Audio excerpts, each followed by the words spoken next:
Hello friends, welcome to my channel Satvika world. ఈరోజు pasta చేసుకుందాం. నేను పాస్తా రైస్ కుక్కర్లో పెడుతున్నాను. రైస్ కుక్కర్ బౌల్ తీసుకొని వాటర్ వేసుకొని స్విచ్ ఆన్ చేసుకోవాలి. వాటర్ బాగా హీట్ అవ్వాలి. ఇలా హీట్ అయిన తర్వాత కొంచెం సాల్ట్ వేసుకోవాలి. 1 టేబుల్ స్పూన్ ఆయిల్ వేసుకోవాలి. ఆయిల్ వేసుకుంటే అతుక్కోకుండా పొడి పొడిగా వస్తుంది పాస్తా. ఆయిల్ వేసిన తర్వాత పాస్తా వేసుకోవాలి. పాస్తా వేసి ఒకసారి కలుపుకోండి. కలిపిన తర్వాత క్లోజ్ చేసి ఉడకనివ్వండి. 10 మినిట్స్కి చెక్ చేసుకుంటూ ఉండాలి. క్లోజ్ చేశాను. 10 మినిట్స్కి మళ్ళీ ఓపెన్ చేసి ఒకసారి మళ్ళీ కలుపుకుంటున్నాను.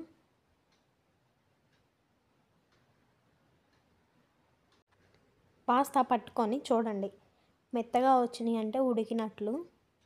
ఇది ఇంకా గట్టిగానే ఉందంటే ఇంకా కొంచెం సేపు ఉడకనివ్వండి. నా అయితే రెడీ అయిపోయింది.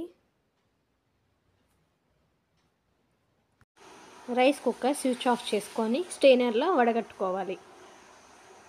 ఒక 10 నిమిషాలు అలాగే వదిలేయండి.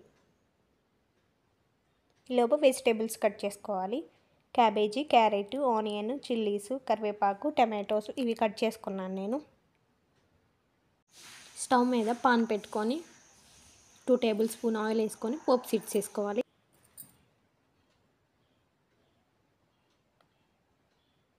పోపు సీడ్స్ ఫ్రై అయిన తర్వాత కరివేపాకు, చిల్లీస్ వేసుకోవాలి.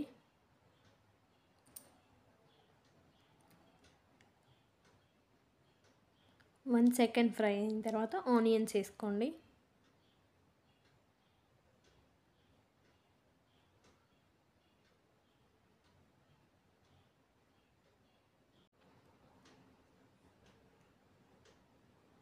నెక్స్ట్ క్యారెట్స్,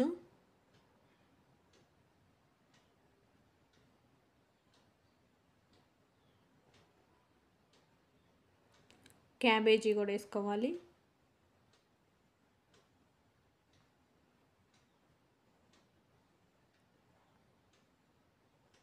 వేసి ఒకసారి మొత్తం కలపండి. ఒక 10 మినిట్స్ లో ఫ్లేమ్లో పెట్టి ఫ్రై చేసుకోండి. ఫ్రై అయిన తర్వాత 1 టేబుల్ స్పూన్ పసుపు, 1 tablespoon salt, 1 tablespoon ginger garlic paste వేసుకొని ఫ్రై చేసుకోవాలి. 5 మినిట్స్ ఫ్రై చేసుకోవాలి.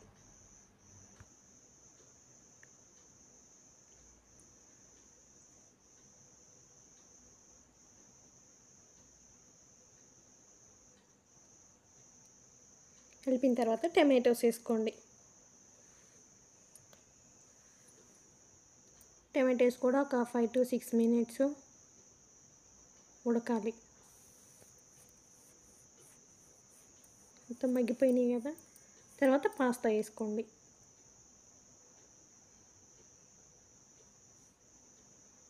పాస్తా వేసుకొని మొత్తం ఒకసారి కలుపుకోండి.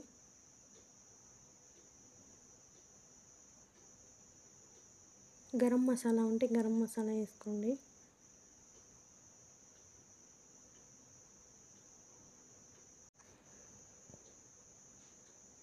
ఫైవ్ to 10 మినిట్స్ ఫ్రై చేసుకోండి పాస్తాని. చిల్లీ పౌడర్ వేసుకోండి కొంచెం.